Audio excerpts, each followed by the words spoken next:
So I went on Revolut, my bank, and then there's the investment option. And I started going through the companies that were listed there. And the only familiar thing I saw was Manchester United. So I put my money on Manchester United. And I was like, oh, so I'm going to be rich. I'm going to be rich. Bottom line, I didn't get rich. I lost a lot of my money.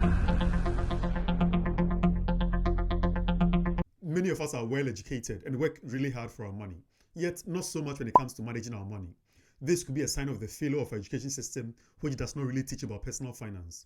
But it's especially difficult for people who have moved from other countries into the West, where the finance systems are very different. And so many people, do make many mistakes in their early years in the West. So in the next series of conversation, I'll be speaking to friends, colleagues, and many people about some of the mistakes they've made.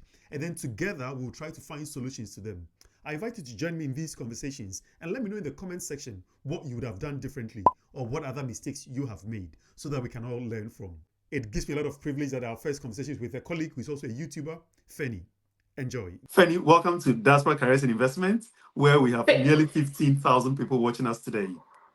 Thank you so much. It's an honor to be here. I'm so excited, and I'm so excited to share with you guys my journey because I've been here for about 2 years and it's something that I'm struggling with, like I told you before. And I just like to have people in this journey with me so that we can share and learn together. Fantastic. So, can you tell us a bit about yourself, what you do, and yeah? All right. So, my name is Femi. I am a nurse. I trained in Kenya. So, I am from Kenya originally, born and raised. I moved here about 2 years ago, and I'm working as a nurse in a care home now. So I started YouTube late last year and early this year, and it's been an amazing journey. I've gotten to meet good people like you, just connecting. And one of the issues that I've been struggling with is mainly financial independence. And it's something that, because as a nurse, I know that I'm not going to be able to work as a nurse for a long time. So I'd like to retire at some point.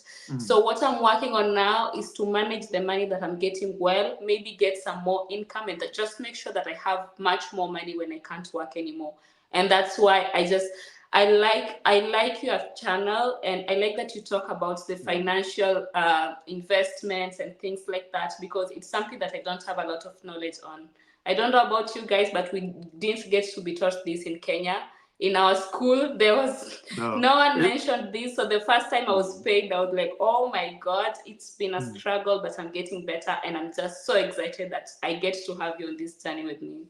Yeah, no, thank you very much. You're doing very well on your channel. And so, friends, do check out, Feni's channel. She's very honest there and she's very open. And like I said before, where I grew up in my home, money was a topic that was never brought up. We didn't talk about money much, and when they talked about money, it was about how much it wasn't enough. Like, we can't afford this, we can't afford that. So I just like meeting people like you who have a firm grasp, who know what they're talking about, just to manage very well and just to change the narrative of what we have, because money is a topic that we need to be having, because it has a huge effect on our lives. So we need to be talking about this. Absolutely, absolutely. And thank you very much for the kind words also. Let's just dig into it. The introduction that you've given is very similar to even Ghana, where I grew up. And we also not taught much about finance in university or even in schools. We've all had to learn sometimes the hard way. And I'd like you to chronicle, what have been some of what you think have been the mistakes you've made, in terms of a financial journey, just for others to also learn, and then know how you can also, come back to, being better at, managing your money. Oh, I just feel guilty even talking about it. But the good thing is that I got a chance to make this mistake. So when I was paid the first few months, especially my first year, I didn't save a lot of money.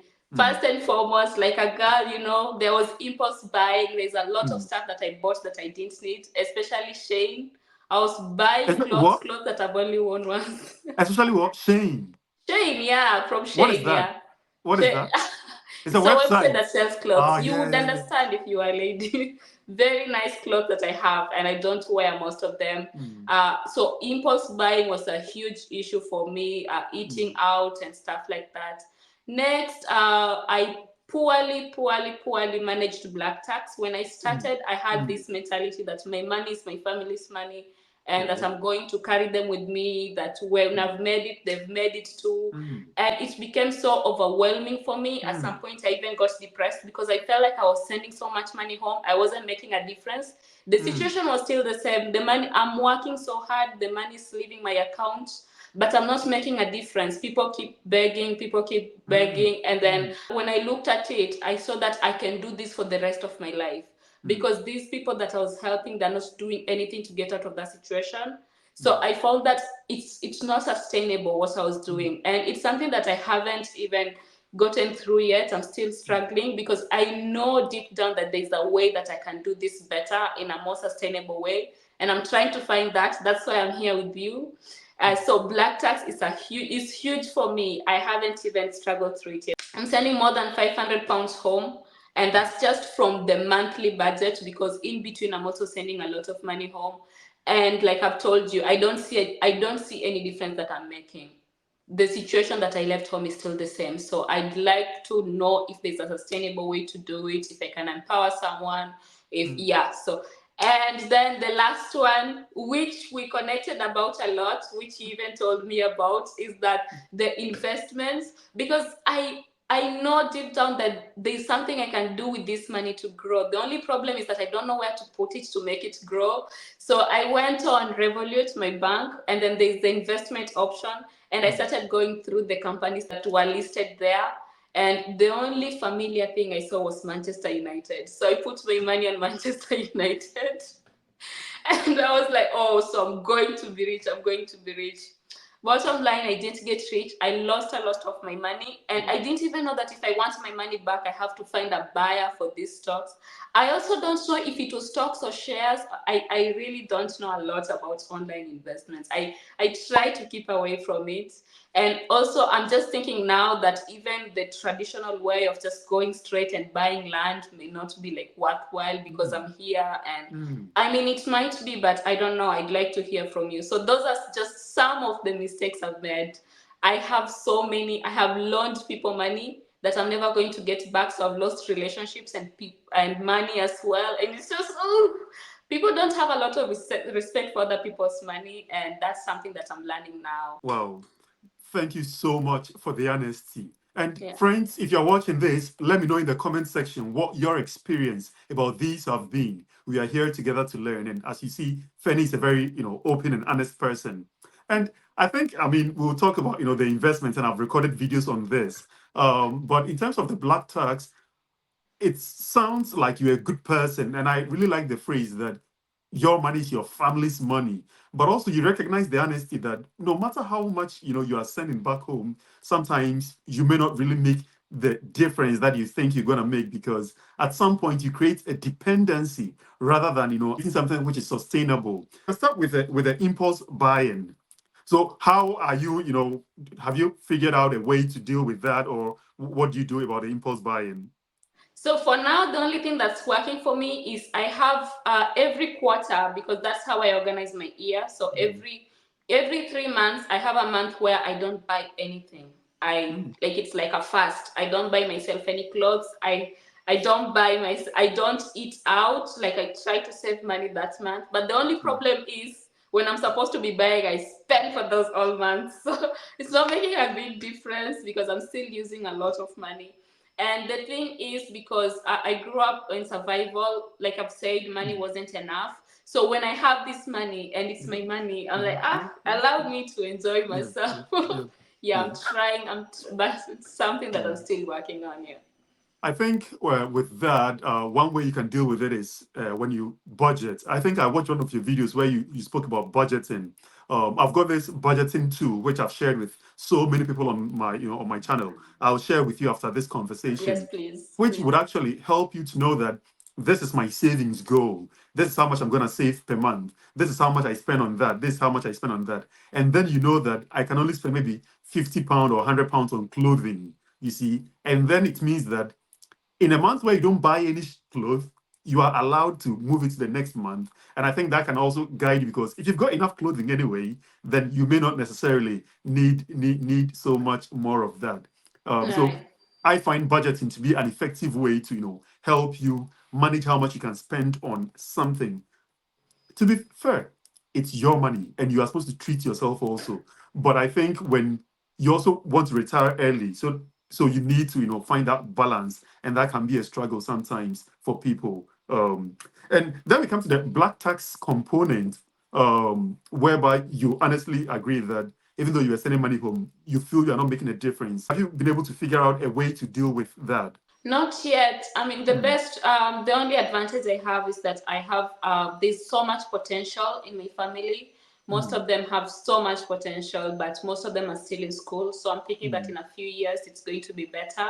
mm. For my dad, my mom is late, so I only have my dad. And what I'm doing right now is that I'm sending him a monthly allowance, which makes him just, and that helped a bit when I was sending monthly allowance, because it helps him to also budget with that money and know Exactly. that that's all I have in the Exactly. meantime. Although some Exactly. things still crop up in the middle of the month, which I don't like. And also because I'm from a very big family, there's relatives, sisters, brothers, cousins. It's a huge family. So you find that requests are popping up from everywhere. And sometimes I don't even know how to deal. It's just heartbreaking, and you can't even say no, because it's like they're not lying, because we're struggling. If they don't have food, they really don't have food. So it's you to help. It's quite a struggle. It's Yeah. a struggle. Yeah. If I could ask, when you were a nurse in Kenya, who was caring for these relatives? Uh, um, I um, they got by somehow. I don't know. Exactly the point. You see the point I'm making. The Lord will take care of all of us. You see, certainly help. But I think I'll borrow the words of Pastor Femi, who says, "If you try to be El Shaddai, you shall die." So that if you try to solve everybody's problems, you will struggle. And I know the difficulty in saying no, but so budgeting is also another thing that I find very useful. So I've got a budget for even black tax, and for mine, it's £50 per month, whereby I know that that is the amount I'm giving, because in Ghana, What, £50, 50? yeah, 50 pounds? yeah. What? So in Ghana, it's about 800 and something. So in a month, I give approximately, say, 1,000 cedis, as standby money. And this does not include money to my parents, which is, part of my budget. So that's not including that. But Okay. outside of my parents and those that I have responsibility for, the budget is 1,000 per month. So if there's a month whereby I don't spend that amount, it carries on to the following month. So Okay. I also use the Eisenhower, matrix. I ask myself, first, is it important? Yes or no? Is it urgent? Yes or no? If it's important and it's urgent, then I'll borrow from the coming month and then send it to them immediately. But if it's important but not urgent, then it will wait till the following month when I have the budget for it. If it's not important and not urgent, it's a no. So, and I think that because for me, the requests come from not just external, relatives, but even friends and everyone. And I think that, I've got a tight budget. Maybe you can do more, And now that I'm saying £50, maybe I can up it a bit, I can up it a bit. But Yeah. the point is, apart from those that I have responsibility for, I really don't have a lot of room to be, dishing out money, every month. And so anyway, that's the strategy. So I'm not saying have £50 per se, but it should be part of your budget also, so that you can take care of yourself also here. That's Like you rightly true. say, your relatives, with all respect, before you came to the UK, they will go by somehow. So what has changed? If they are getting you to be sending them, I don't know, 20,000 shillings, so I don't know whether that's even enough money, or 100,000 shillings every month, that should go, some way to helping them rather than, depending on you. Because I mean, yeah. Finally, the investment bit. Yeah. Just found me, and I was just talking about my friend who also put some money, and she was using is it an agent or a broker? So she gave some money, I think it was about £4,000, and then they put it in like a crypto or a money market. I'm not really sure. I don't even know this thing. And then the money multiplied to £20,000, and then they told her that they need £5,000 to get it out. No, And no, no. they said you have to pay tax, because apparently it's just I am so skeptical about No, it finish now. that story. So what happened? She paid a 5,000 tax. No, she didn't have the £5,000 to pay, so the money just sank down like that. Yeah. I promise you, she was being scammed. And even now, the agent still asks her if she's ready to pay. They are very patient with So her. hold on. So if the money is now 20,000, why don't they take the 5,000 from the 20,000 and give her the remainder? Because it's the tax you need to withdraw that 20,000. Tax to withdraw. Do Yeah. you know? Yeah, because otherwise if you don't pay it, it will be like money laundering. But do you know it's a scam? Is it? I can promise you it's a scam. If I have invested 4,000 and it's now grown to 20,000, just take the 5,000 tax and give me the remainder. How hard is this? that's that's not how it works though. They have to it because it's in another country, it's in Hong Kong, right? Fanny, I can promise you it is a scam. It's Because how do taxes maybe, work? I mean, maybe it is, maybe it's not, you never know. If she sends Because the I know even 5,000, the richest people in this world, they get rich by taking chances, right? So you have to take chances a little, and the bigger the chance you take, the bigger you reap. So you should try it sometime. I am too wise for that. See, I know you may not have the detail, but I can promise you that there is a 98% chance that your friend is being scammed. Because, I mean, it's just like in Ghana, we've got these scammers. I don't know whether you guys have them in Kenya, where, a pastor supposedly or a magician will tell you that, give me this money and I'll double it for you. You know, Yeah, we have the magicians here. this is a Hong Kong version of it, trust me, whereby they are saying that because how the taxes work, it is when I've earned the money that I pay taxes on it. So if I've Mhm. earned an interest, then give it to me to pay the taxes on it, or take the tax out, or whoever the broker is. If you know that the person has got 20,000 down, then why don't you take the money and then give them the balance? The rest, yeah. Yeah. So Hmm. anyway, I've got lots of videos on on investments, and we'll talk about it in a bit. But I think you are right that even here in the UK, whereby you've invested in Manchester United and you've lost the money, it's not simply because it is a bad company in itself, but investing in individual companies is very risky thing to do. So we'll talk about this in our subsequent conversation, whereby instead of investing in a single company like Manchester United, you can I know the football fans will go like, no, don't invest in Manchester United. But yeah, instead of investing in a single company like Manchester United, you can invest in a collection of companies, a pool of companies. Because you're right. How do you know that this company is going to do well or this company is not going to do well? You wouldn't know. So if you invest in, say, 300 companies or 500 companies, some will do well, some won't do well. But you know that in the end, it will balance out and that you don't lose your money. So one of the stocks that I speak about a lot is S&P 500, which is made Yeah. up of the top 500 companies in America. So it includes Apple, Google, Tesla, Versace, Gucci, Shell. Think of the big 500 companies. And when you put 200 pounds, 500 pounds, 1,000, this money is distributed across all these 500 companies. So, when COVID happened, this company, Zoom, those who invested in Zoom made a lot of money because that was the time for it. But you wouldn't know whether COVID is coming or not. But Yeah. if you had invested in S&P 500, you would make money from the technology companies if they do well.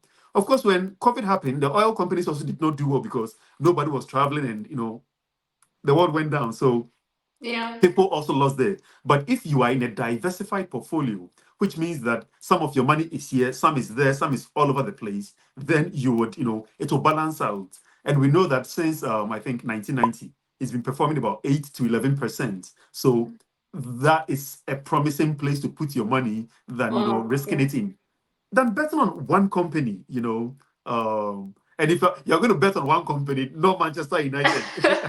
What's wrong with Manchester United, Shadrach? I think you have something against Yeah, Manchester I do, United. I do, I do. They've broken my heart so many times that I'm like, me and football, not again. Yeah, I'm So not also a fan of football, which is yeah. also another reason because when I went through the list, I was just looking for something familiar to invest Mm, in. So yeah, mm, I think that's mm, one of the mistakes that I've made. mm. I think you're supposed to do your research instead of just choosing one company and investing in it. So Absolutely, yeah. absolutely. Absolutely. No, but thank you very much for sharing this, and I hope that the solutions that we've also provided, help Yeah. our people. Do let me know in the comment section if you think, that these suggestions. Of course, I'm not a financial advisor, so these are, suggestions to, a colleague. Do let me know what you think of it or what has your own experience been. Thanks very much, Fanny, for coming, and I hope to have you again. Thank you For so much for having Yep. me, Shadrach. It's really Kindly, nice. Yeah. kindly do follow Fanny. Go subscribe to her channel. She's very open about whatever she's learning. And when you go, do let her know that you've come from Diaspora Careers and Investments. Yeah. Until the next video. God All right. bless and Thank you. see See you. you. Bye. Bye. Bye. Bye. Bye.